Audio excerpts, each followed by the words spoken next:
ओम शांति। आज के बाबन मुरली 5/3/1970। जल चढ़ाना अर्थात प्रतिज्ञा करना। तो जल ढाला अर्थात प्रतिज्ञा करा। बाबा बोलছেন आज शिव जयंती मनाने के लिए बुलाया है। आज के बाबा शिव जयंती पालনের জন্য আমাদেরকে ডেকেছেন। कैसे मनाना चाहते हो? কিভাবে আমরা শিব জয়ন্তী পালন করতে চাই? मिलना ही मनाना है, মানে বাবার সাথে আমরা দেখা করি, হ্যাঁ, মিলন করি, সেটাই হলো উদযাপন করা। মানে আলাদা করে কিছু করতে হয় না। মানে ভক্তিতে মন্দিরে গিয়ে এত পুজো পাঠ করছে ভগবানের সাথে মিলনের জন্য, আর আমরা ডাইরেক্ট ভগবানের সাথে মিলন করছি। তা মিলন করা মানেই হচ্ছে উদযাপন করা, আলাদা করে আর কি করব। এবার বাবা বলছেন লোক मिलने के लिए मनाते हैं और बच्चे मिलने को ही मनाना समझते हैं। तो लोकेरा माने दुनियाते लोकेरा मिलन करे तारपरे माने सेलिब्रेट करे मिलनेर जन्य, और एखाने आमरा बाबार साथे आगे मिलित हई और सेटाके सेलिब्रेट करी। हाँ, दुटो टोटाली उल्टो हो जाए।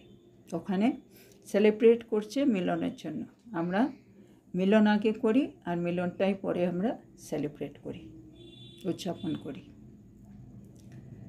तो मिलना अर्थात मना लिया, अब बाकी क्या रहा? तो बाबार साथे आमरा मिलित हो गेलाम अर्थात उद्यापन करे निलाम, और बाकी की रइलो? आप बच्चों का मनाना एक तो है मिलना और दूसरा है अपने समान बनाना।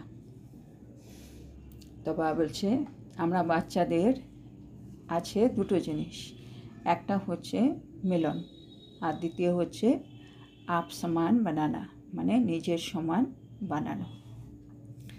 तो मिलना और बनाना यही है मनाना।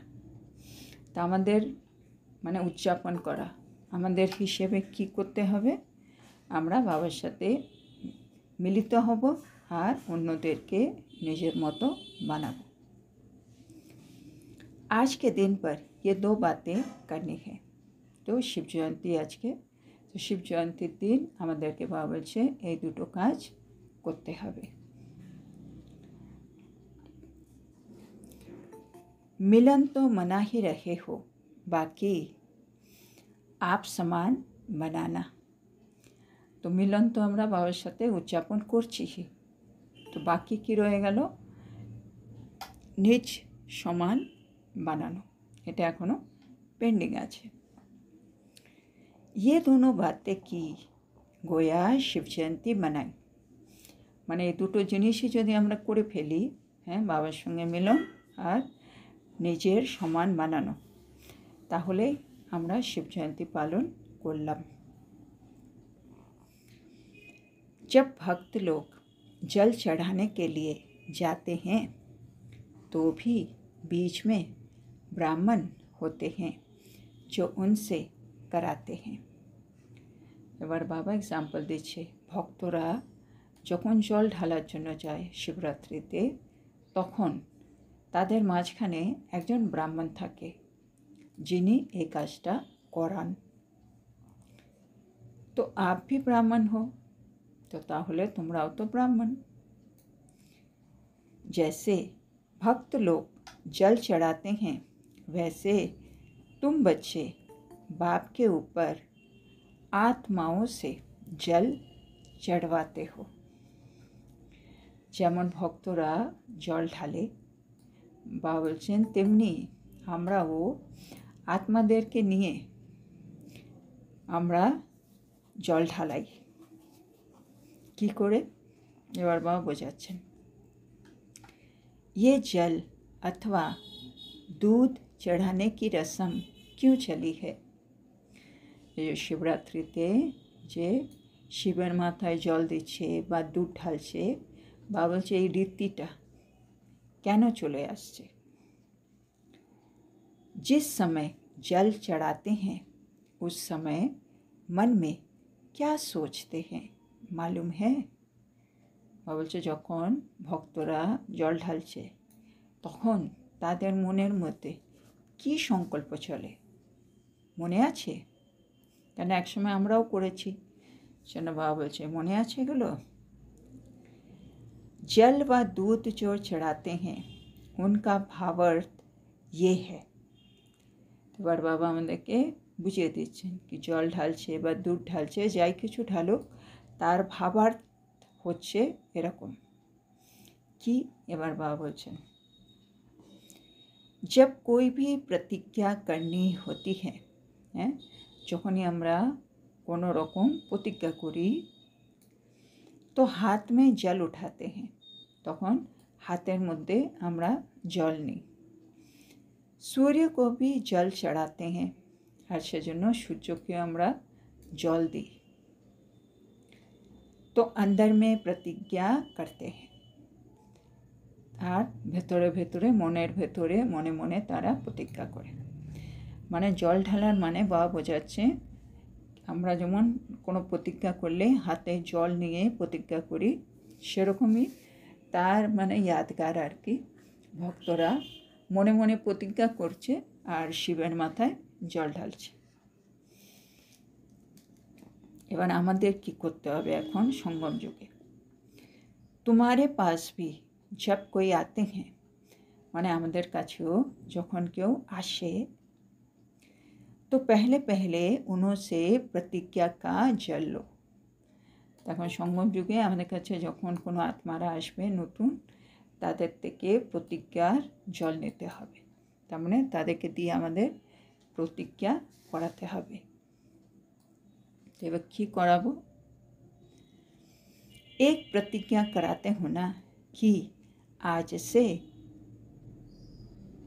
एक शिव बाबा के ही बनकर रहेंगे। তো আমরা একটাই প্রতিজ্ঞা করে থাকি, সেটা হচ্ছে তারা যখন বুঝে যাবে কি আমি আত্মা আমার বাবা শিব বাবা, তখন একটাই প্রতিজ্ঞা কি আজ থেকে আমরা এক শিব বাবারই হয়ে থাকব, এটা প্রতিজ্ঞা করা হয়। তো বাবা বলছে এখন নতুন যে আত্মারা আসবে আমাদের কাছে তাদেরকে আমরা কোর্স করিয়ে এই প্রতিজ্ঞাটা করাবো, যেটা আগে করানো হতো। वो लोग भी अंदर में प्रतिज्ञा कर फिर स्वयं समूह का घर देवताओं पर अर्पण होते हैं। তো বাবা বলছে ওরাও মানুষেরাও প্রথমে অন্তরে অন্তরে ভেতরে ভেতরে ওরা প্রতিজ্ঞা করে, তারপরে সম্মুখে এসে যে দেবতার কাছে এসছে সেই দেবতার উপরে নিজেকে অর্পণ করে। जो पूरे भक्त होते हैं वो सारा ही अपने को उनके आगे झुकाते हैं, अर्थात अपने को अर्पण करते हैं।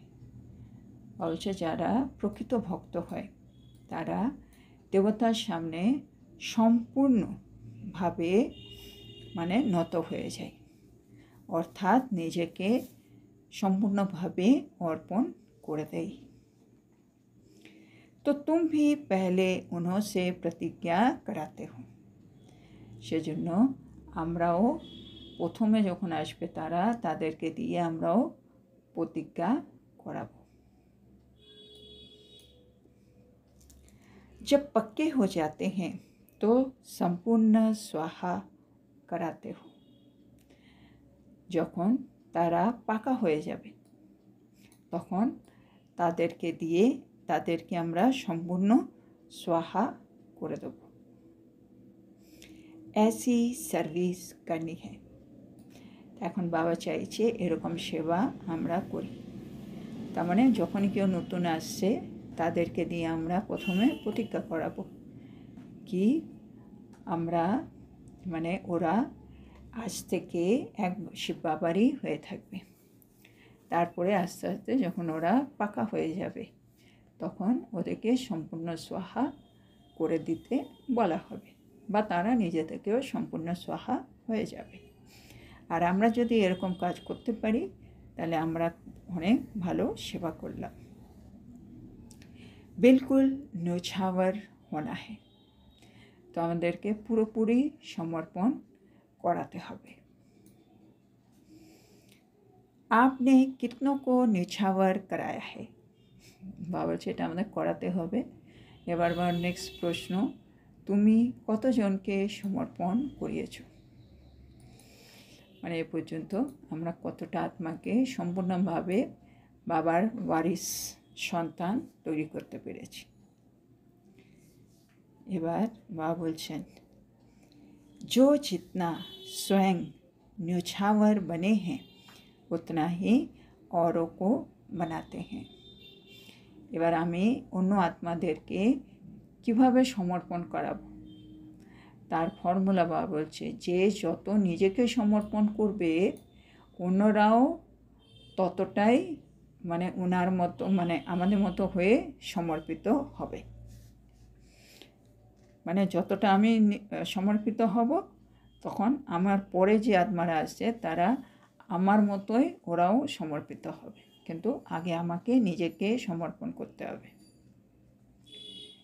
अगर स्वयं ही संपूर्ण न्योछावर नहीं बने हैं तो औरों को भी इतना ही आप समान बनाते हैं।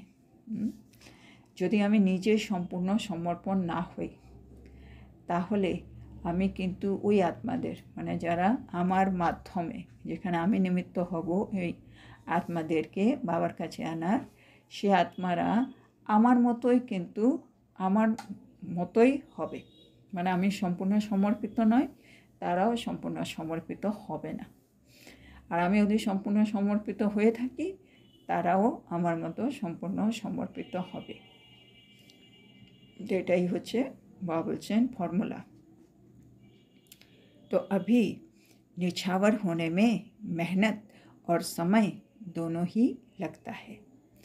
तो বাবা বলছে এখন কি হচ্ছে, আমাদেরকে সমর্পিত হতে গেলে আমাদের কি কি লাগছে, পরিশ্রমও লাগছে আবার একটু সময়ও চলে যাচ্ছে। তো বাবা বলছেন, लेकिन थोड़े ही समय में न्योछावर होने वालों की क्यू लग जाएगी, কিন্তু আর কিছুদিন পরেই দেখবে সমর্পিত হয়ে যাওয়ার জন্য না লাইন পড়ে যাবে। মানে এখন আমাদেরকে সবাইকে বলতে হয়, বোঝাতে হয়, সেজন্য অনেক পরিশ্রম হয়, সময় দিতে হয়, কিন্তু বাবা বলছে যত যত সময় এগিয়ে যাবে তখন তারাই সমর্পিত হওয়ার জন্য লাইন দিয়ে দেবে। जैसे वहाँ यादगार है काशी कलवट खाने का, বলছে যেটা স্মরণীয় হয়ে রয়েছে কাশি কলবট খাওয়া, হ্যাঁ না? কাশিতে একটা শিবলিঙ্গর উপরে সবাই বলি চড়ে, ওই জায়গাটা এটারই স্মরণীয়, মানে এটারই यादगार কি শেষ সময়ে এখানেও শিব বাবার উপরে তারা এসে সমর্পিত হয়েছিল। स्वयं अपनी इच्छा से कटने को तैयार हो जाते हैं, মানে ওই কাশি কলবট আছে যেখানে কাশি কলবট খায় সেখানে তারা নিজের ইচ্ছাতেই স্বইচ্ছাতেই নিজেকে মানে শিবের উপরে বলি দিয়ে দেন। वैसे यहाँ भी तैयार हो जाएंगे, একইভাবে সঙ্গম যুগেও সে আত্মারা এখানেও তৈরি হবে বাবার উপরে, শিব বাবার উপরে समर्पित होवार जन्य। आप लोगों को इच्छा पैदा करने की मेहनत भी नहीं करनी पड़ेगी, মানে তখন আমাদেরকে তাদের মধ্যে ইচ্ছে তৈরি করারও কষ্টটা করতে হবে না। মানে যেই সময় হবে তারা অটোমেটিকই তৈরি হয়ে যাবে সমর্পিত হওয়ার জন্য, আমাদেরকে কোনো পরিশ্রম করতে হবে না। स्वयं अपनी इच्छा से जंप देने के लिए तैयार हो जाएंगे, তারা নিজের ইচ্ছাতেই মানে নিজেকে বলি দেওয়ার জন্য রেডি হয়ে যাবে, মানে সমর্পিত হয়ে যাওয়ার জন্য রেডি হয়ে যাবে, জাম্প দেওয়ার জন্য। ये क्यों लगनी है। এখন এর জন্য এখন লাইন লেগে যাবে, মানে সমর্পিত হওয়ার লাইন লেগে যাবে এবার। अभी नहीं लग रही है, কিন্তু এখনও লাগেনি, কিন্তু এক সময় লাগবে বাবা বলছেন। इसका कारण भी है, মানে এখনও পর্যন্ত বাবা যে বলছে আত্মাদের লাইন লেগে যাবে সমর্পিত হওয়ার, কিন্তু এখনও পর্যন্ত তো লাগেনি। বাবা বলছে এর পেছনেও কারণ আছে। এবার কি কারণ আছে যার জন্য এখনও লাইন লাগেনি, কি কারণ বাবা বলছেন। बच्चों के पास अभी कौन सी क्यू लगी हुई है। বাবা বলছে ওদের তো লাইন লাগেনি, কেননা বা আমাদেরকে জিজ্ঞেস করছে আমাদের কাছে কিসের লাইন লেগে আছে। আমাদের কাছেও একটা লাইন আছে, कौन सी क्यू लगी हुई है। जब वो क्यू ख़त्म हो जाएगी तब वो क्यू लगेगी। মানে বাবা দেখছেন আমরা বাবার বাচ্চাদের মধ্যে একটা কিউ আছে, লাইন আছে। এই লাইনটা যদি শেষ করে দাও তাহলে ওদের লাইনটাও লেগে যাবে। আমাদের লাইনটা এখনও শেষ হচ্ছে না বলে ওদের লাইনটা লাগতে পারছে না, বাবা বলছেন। তো अभी कौन सी क्यू लगी है, তো বাবা জিজ্ঞেস করছেন এখন কিসের কিউ লেগে আছে। তো বাচ্চারা বলছে সংকল্প কি, মানে সংকল্পের কিউ লেগে আছে, মানে একটার পর একটা সংকল্প চলতেই থাকে চলতেই থাকে চলতেই থাকে। কখনো আমি আত্মা আমার মন একেবারে শান্ত হচ্ছে না। হঠাৎ কিছু দেখলাম শুনলাম, বাস একটার পর একটা সংকল্প মানে বিস্তারে চলে যাচ্ছে, একেবারে একটা পুরো একটা সংকল্পর একটা লুপ, মাকড়সার জালের মতো নিজেই ফেসে যাচ্ছে। তো এটা হচ্ছে কিউ, একটার পরপর সংকল্প চলছে। তো এখন আমাদের মধ্যে এই কিউটা লেগে আছে, এই লাইনটা লেগে আছে, সংকল্প পর সংকল্প, এটা শেষ হচ্ছে না। যেন বাবা বলছে ওইখানে ওই যে আত্মারা সমর্পিত হবে তাদেরও লাইনটা এখনও লাগছে না। আমাদের এই সংকল্পর এটা শেষ হলে ওদের লাইনটা লেগে যাবে। তো এবার বাবা কি বলছেন, संकल्प में भी मुख्य क्या है जो ही पुरुषार्थ में ढीलापन लाता है। বাবা বলছে সংকল্প তো একটা একটু বড় জিনিস, সংকল্পর মধ্যে এমন কি জিনিস আছে যেটা আমার পুরুষার্থটাকে ঢিলা করে দেয় বা পুরুষার্থের মধ্যে ঢিলা ভাব এনে দেয়। व्यर्थ संकल्पों का मूल कारण क्या होता है, মানে ওটা হলো আমাদের ব্যর্থ সংকল্প, যেটা আমারকে পুরুষার্থের মধ্যে ঢিলা ভাব এনে দেয় আমার পুরুষার্থে। তো বাবা বলছে যে ব্যর্থ সংকল্প আছে তার মুখ্য কারণটা কি। पुराने संस्कार किस रूप में आते हैं, पुरानो संस्कारগুলো কোন রূপে আসে। एक शब्द बताओ, একটা শব্দ বলো, মানে একটা শব্দে বাবাকে বলতে হবে ব্যর্থ সংকল্পর মূল কারণ কি। तो एक शब्द बताओ जिसमें व्यर्थ संकल्पों का बीज आ जाए। তো বাবা বলছে একটা শব্দ বলো যেটাতে ব্যর্থ সংকল্পর বীজ সেটা চলে আসবে। व्यर्थ संकल्प व विकल्प जो चलते हैं तो एक ही शब्द बुद्धि में आता है। বাবা বলছে যে আমাদের মনের মধ্যে ব্যর্থ সংকল্প চলছে, বিকল্প চলছে, এটা যে চলছে এর পেছনে একটাই শব্দ আছে যেটা আমাদের বুদ্ধিতে আসবে, আর সেটা কি, ये क्यों हुआ। ये क्यों से व्यर्थ संकल्पों की क्यों शुरू होती है। তা আমাদের ব্যর্থ সংকল্প শুরু হওয়ার একটাই শব্দ হলো কেন, কিউ, এটা কেন হলো আমার সাথে। হ্যাঁ, এই কেন শব্দটা হচ্ছে যেটা আমাকে ব্যর্থর সংকল্পর মধ্যে ঢুকিয়ে আমার ব্যর্থ সংকল্পের একটা লাইন তৈরি করে দেয়, কিউ তৈরি করে দেয়। এই কিউ শব্দ কিউ করে দেয়, মানে কেন শব্দটা আমার একটা লাইনে পরিণত হয়ে যায় সংকল্পর। अंग्रेज़ी में भी आप देखेंगे क्यों शब्द की निशानी सभी से टेढ़ी होती है। বাবা বলছে ইংলিশের মধ্যেও আমরা খেয়াল করব কেন শব্দটার ব্যবহারটা অনেকটাই বাবা বলছে একটু বাঁকা মতো হয়।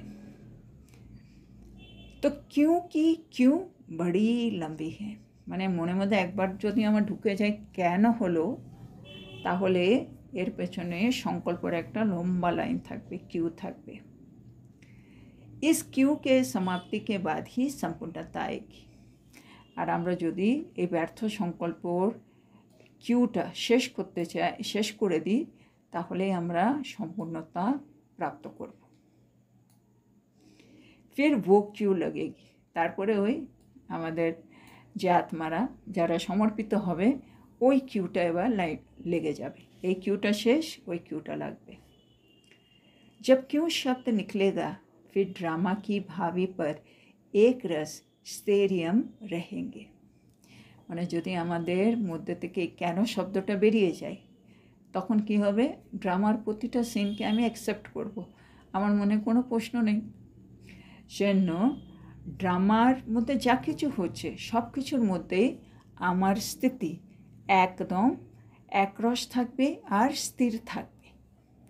তখন আমি আর উপর নিচে হব না, আমার স্থিতি একেবারে একরস হয়ে যাবে আর স্থির হয়ে যাবে। শুধু এই কেন শব্দটা আমার ডিকশনারি থেকে আমাকে বাদ দিয়ে দিতে হবে। তো अभी क्यों के क्यों को ख़त्म करना है। এখন আমাদের পুরুষার্থ হলো এই কেন এর কিউ লাইনটাকে শেষ করে দিতে হবে। समझा, বুঝেছো? एक क्यों शब्द से सेकंड में कितने संकल्प पैदा हो जाते हैं। জিজ্ঞেস করছি, একটা কেন শব্দ থেকে সেকেন্ডের মধ্যেই কতগুলো সংকল্প তৈরি হয়ে যায়। क्यों से फिर कल्पना करना शुरू हो जाता है। আবার ওদিকে কেন শব্দ দিয়েই আবার কল্পনাও শুরু হয়ে যায়। যদিও এটা করে দেই, যদিও এইখানে গিয়ে এটা বলে দেই, মানে কেন থেকে শুরু, তারপরে বিভিন্ন রকম কল্পনাও চালু, कंटिन्यू। तो बाप भी बच्चों से ये जल की लोटी चढ़वाने के लिए आए हैं। তো বাবাও এসছে আমাদের বাচ্চাদেরকে আমাদেরকে মানে বলছেন কি আমরাও ওই ঘটিতে জল ভরে বাবা উপরে ঢালি। মানে ঘটিতে জল ভরে ঢালা মানে বাবার সামনে প্রতিজ্ঞা করি। তো বাবাও চাইছেন আজকে আমরা এই কাজটা করি। कोई भी प्रतिज्ञा करते हैं तो जल को साक्षी रखकर करते हैं। বাবা বলছে যে কোনো প্রতিজ্ঞা করলে তখন ওরা জলকে সাক্ষী রেখে করে। তো अब ये लोटी चढ़ानी है। তো বাবা বলছে এই শিবরাত্রিতে আমাদের এই ঘটের জল বাবার উপরে ঢালতে হবে, মানে জলকে সাক্ষী রেখে বাবার সামনে প্রতিজ্ঞা করতে হবে, বাবা আমার জীবন থেকে এই শব্দ কেন শব্দটা সব সময়ের জন্য মুছে ফেললাম। এখন কোনো কিউ আর নেই আমার মধ্যে কেন শব্দটা মুছে ফেলতে হবে। এটা আমাদের বাবার সামনে প্রতিজ্ঞা করতে হবে। मधुबन में विशेष रिस्पॉन्सिबिलिटी पांडव दल की है। হ্যাঁ, মধুবনে বিশেষ দেখাশোনার দায়িত্বে থাকে বেশিরভাগ পাণ্ডব দল, মানে ভাইয়েরা। তো उस दल में अब बल होना चाहिए। তো বলছে তোমাদের তো দায়িত্ব বেশি, জন্য তোমাদের মধ্যে একটু বল হওয়া উচিত, একটু মানে তাকত, একটু শক্তি হওয়া উচিত। पांडव दल में बल होगा तो फिर इस पांडव भवन के अंदर आसुरी संप्रदाय तो क्या, लेकिन आसुरी संकल्प भी नहीं आ सकते। বাবার কত সুন্দর ইচ্ছে। বাবা বলছে যদি পাণ্ডব দলের মধ্যে বল থাকে তাহলে এই পাণ্ডব ভবনের ভেতরে কোনো আসুরি সম্প্রদায় তো ছাড়াও কোনো আসুরি সংকল্পও আসতে পারবে না। মানে আসুরি সম্প্রদায় মানে এমনি আউটসাইডারকে আমরা ঢোকাচ্ছি পাণ্ডব ভবনের যে প্রেমিসেস। বাবা বলছে ওইটা তো ছাড়ো, যদি তোমাদের এতটা পাওয়ার বেড়ে যায়, বল বেড়ে যায়, তাহলে তুমি কোনো রকম মানে নেগেটিভ মানে আসুরি সংকল্পকেও কিন্তু ভেতরে আসতে দেবে না, মানে আমরা ওরা সূক্ষ্মরূপেও সেটাকে আটকাতে পারবে। ইতনা পেহরা দেনা হে। বাবা সেই ভাইদেরকে বলছে উদ্দেশ্য করে, এখন তোমাদের এরকম পাহারা দিতে হবে। মানে স্থূল রূপে কোনো আত্মা ঢুকছে শরীরধারী, সেটা তো সবাই পারবে, কিন্তু কোনো আসুরি সংকল্পও সে পাণ্ডব ভবনের প্রেমিসেসে ঢুকছে না, এরকম পাহারা দিতে হবে তোমাদেরকে। वो पहारा देना तो बहुत सहज है, হ্যাঁ না, কোনো কেউ ঢুকছে বেরোচ্ছে, ওই পাহারা দেওয়া তো খুবই সহজ। পাণ্ডব দল বলে কথা, পাণ্ডব দলের বল মানে সংকল্পকে আটকাবে ওরা, এরকম হতে হবে। বাবা বলছেন, जैसे इस गेट की रखवाली करते हो वैसे माया का जो गेट है ना उसकी भी रखवाली करनी है। বাবা বলছে যেমন এখানে ওই পাণ্ডব ভবনের গেটের তোমরা খেয়াল রাখো, একইভাবে এখন কি করবে তোমরা, মায়ারও একটা গেট আছে, মানে যেখান দিয়ে এই আসুরি সংকল্পগুলো ঢোকে আর কি, সে মায়ার গেট আছে, সেটারও একটু তোমাদেরকে কিন্তু দেখভাল করতে হবে। মানে স্থূল গেটের সাথে সাথে সূক্ষ্ম गेटগুলোকে এবার একটু देखते হবে। ऐसे पांडव सेना तैयार है जो आसुरी संस्कारों को, आसुरी संकल्पों को भी इस पांडव भवन के अंदर आने न दो। বাবা এখন একটা চ্যালেঞ্জ করছে কি, এখানে কি এরকম পাণ্ডব সেনা তৈরি আছে যারা কোনো আসুরি সংস্কার, আসুরি সংকল্পকে এই পাণ্ডব ভবনের ভেতরে আসতে দেবে না। अब पहले अपने अंदर ये पहरा मजबूत होगा तब पांडव भवन में ये मजबूती ला सकेंगे। আর এটা আমরা কী করে করতে পারবো? বাবা বলছে যখন তুমি নিজের ভেতরে এই পাহারাটা দিতে পারবে তখনই তুমি পাণ্ডব ভবনেও এই মজবুতিটা আনতে পারবে। ऐसा पहरा देते हो, এরকম পাহারা তুমি কি দিতে পারো? कौन कौन ऐसे हिम्मत रखते हैं कि हम पांडव सेना अपने पांडव भवन की ऐसी रखवाली करेंगे। বাবা এখন জিজ্ঞেস করছে কে কে এরকম সাহস রাখছো কি আমরা পাণ্ডব সেনা আমরা নিজের পাণ্ডব ভবনের এইরকমই দেখভাল করব বাবা, কোনো আসুরি সংস্কার, আসুরি সংকল্প এই পাণ্ডব ভবনের ভেতরে আসতে দেবো না। বলো কারা কারা বাবা বলছে এরকম সাহস রাখো। তো বাবা বলছেন ऐसी रखवाली अगर पांडव करते रहे तो ये पांडव भवन एक जादू का घर हो जाएगा। আর যদি আমরা এরকম দেখভাল করতে পারি বাবাদেরকে বলছেন তাহলে এই পাণ্ডব ভবনটা না একটা জাদুর ঘর হয়ে যাবে। মানে যে কোনো আত্মা ওখানে ঢুকছে তাদের সংকল্প একেবারে পিওর হয়ে যাচ্ছে, সমর্থ হয়ে যাচ্ছে, নেগেটিভ নেই, তারপরে ব্যর্থ নেই, তাইলে একটা জাদুর ঘর হয়ে যাবে। ওখানে গেলেই একটা অন্যরকম অনুভব হবে, তাই না? আমরা তো যাই পাণ্ডব ভবনে, তো ওরকম একটা অনুভব হয়। তো সেটাই বাবা বলছেন। তো এই জিনিসটা আমাদেরকে আমাদের ঘরের মধ্যেও করতে হবে। পাণ্ডব ভবনের জন্য তো বাবা বলেছেন সেটা মানে আমরাও যেখানে যেখানে আছি, আমরা আমাদের সেন্টার হোক বা আমাদের নিজস্ব গৃহস্থী প্রবৃত্তির সে সংসার হোক, সেখানেও মানে আমরা যারাই আছি সবাই মানে সবসময় বাবা বলেছেন এই পাহারাটা আগে ভেতরে করতে হবে কি আমি আত্মা আমার মধ্যে যে সংস্কারগুলো আমি কাজে লাগাচ্ছি বা আমার সংকল্প যেগুলো আসছে সেগুলো কীরকম এটা চেক করতে হবে। আর যেগুলো কাজের না, যেমন কালকে বাবা আবেগ মূল্যতে বললেন না, যে সংস্কারটা 5%, 10%, 50% যে যে অবস্থায় সংস্কার হোক সংকল্প হোক যেটা আমার পুরুষার্থের রাস্তার মধ্যে একটা বিঘ্ন বা আমাকে সম্পূর্ণ হতে দিচ্ছে না, সেটাকে বাবা বললেন না জ্বালিয়ে ফেলো। হ্যাঁ, কালকে বাবা বললেন না হোলিতে জ্বালিয়ে ফেলো। একই ব্যাপারে আসুরি সংস্কার বা আসুরি সংকল্পগুলোকে আমাদেরকে না জ্বালিয়ে ফেলতে হবে। দরকার হলে একটা কাগজে লিখলাম, লিখে বাবাকে দিলাম, দিয়ে তারপরে ওটাকে নিয়ে আগুনে পুড়িয়ে ফেলো, মানে আমি সত্যিকারে দহন করে দিলাম। হোলিতে মানে জ্বালিয়ে ফেললাম। তার মানে এখন আর সেই সংস্কারটা আমার ভেতরে নেই, সেটা আমি নিজেকে বুঝিয়ে দিলাম। বাবা বলেছিলেন না কালকেই কি যখন কোনো মানুষকে আমরা সংস্কার করে দিই কেন, তার মানে ও সব সময়ের জন্য শেষ, ও আর কোনো দিন ওই শরীরে ফিরে আসবে না। একইভাবে আমি যে মুহূর্তে আমার সংস্কারটা সংকল্পটাকে পুড়িয়ে ফেললাম তার মানে ওই সংস্কারটা আর কোনো দিন ফিরে আসবে না। তার মানে আমি ওই সংস্কারটাকে আর কোনো দিন ইউজ করব না, কেন ওটা পুড়ে গেছে। সেটা আমি নিজেকে বুঝিয়ে ফেলতে হবে কি না না না আমার ধরো ক্রোধ না, আমার তো রাগটা তো আমি ছেড়ে দিয়েছি, ওটা তো আমি পুড়িয়ে ফেলেছি, আমার মধ্যে তো এখন রাগ নেই, আমি তো শান্তস্বরূপ, আমার মধ্যে অনেক সহ্য শক্তি আছে, আমার মধ্যে রাগ নেই এখন। না নিজেকে বুঝিয়ে বাবা বলছে না ঘড়ি ওকে যদি তাড়িয়ে দাও তো একসময় ও চলে যাবে, ভেতর থেকে অনেকবার আসবে, ওটা তো একটা সংস্কার, ওটা বারে বারে বেরোচ্ছে, ইমার্জ হচ্ছে, কিন্তু আমাকে সাথে সাথে ওটাকে সরিয়ে দিতে হবে, কি ওটাকে আমি পুড়িয়ে ফেলেছি, ওটা আমার মধ্যে নেই।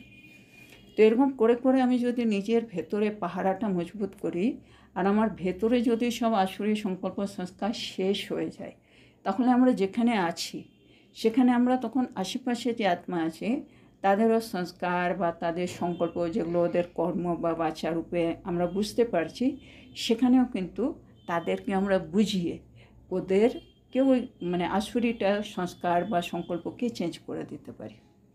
এতে কী হবে, আমরা যেখানে আছি ওইখানের এনার্জি বা বায়ুমণ্ডল খুব পাওয়ারফুল হয়ে যাবে। ওই যে বাবা বললেন না, পাণ্ডব ভবনে একটা জাদুর ঘর হয়ে যাবে।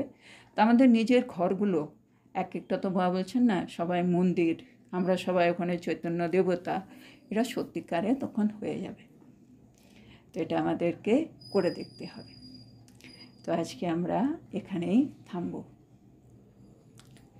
তো বাবা আজকে খুব সুন্দরভাবে আমাদেরকে কী বুঝিয়েছেন, শিব জয়ন্তী মানানো।